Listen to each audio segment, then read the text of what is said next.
So let's get into this because people might be watching this, and this is very, very, very important. I know we've been joking around, and I always like to get into the meat of everything. But we have two guys that, at the convention, probably some of the most influential speeches. And I don't want to take away from anybody else's because in order to be on that stage, you are speaking from a point of like real excellence. But you guys impact men in massive ways. You know, first off, you got up at 5 a.m. today to say goodbye to all the guys. No, let's rewind that back.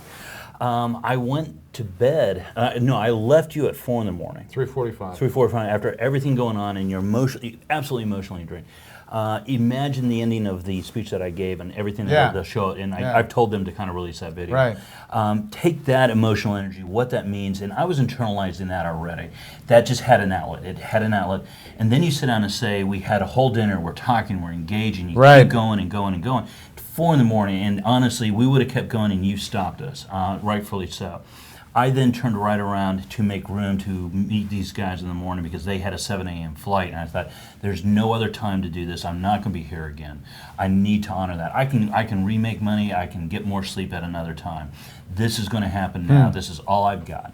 Let's grab it. The other thing is I also know that had we tried to meet it for lunch or dinner or anything else, so many things are taking place. You're just thrown in the current. So, you get up at 5 in the morning and you just keep going. You make room for what's important. And so that is an action, but the purpose, the philosophy behind that action is that, God, these men, these people that are in this awesome force of life, this great expression of themselves, because in my opinion, this 21 convention was the best balance of speakers and attendees. I mean, everybody was on the same wavelength, or almost everybody. It was pretty amazing. The dialogue was incredible. Yes. The dialogue was incredible. You could relate to. And so why is that important? Why is that necessary right now with men who are in this movement of change? Lord, because I don't think it's being expressed. Right. There's no outlet. So for example, and I can only speak from my own vantage point. When I write, when I do these things, I'm in complete isolation. And many times I'm literally in the dark doing it because I prefer to work in the dark because I hate fluorescent lights.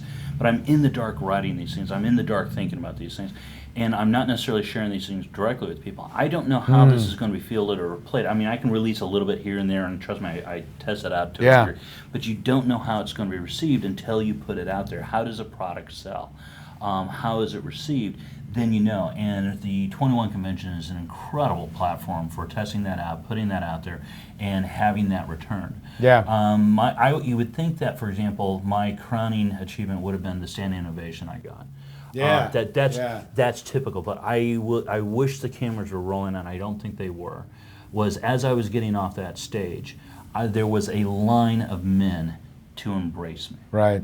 To physically hold me, embrace me, call me brother, tell me I wasn't alone, and to share in that vulnerability, because it was an incredibly raw moment of letting myself be vulnerable and being received in return that you don't have expressed. We only applaud at a distance.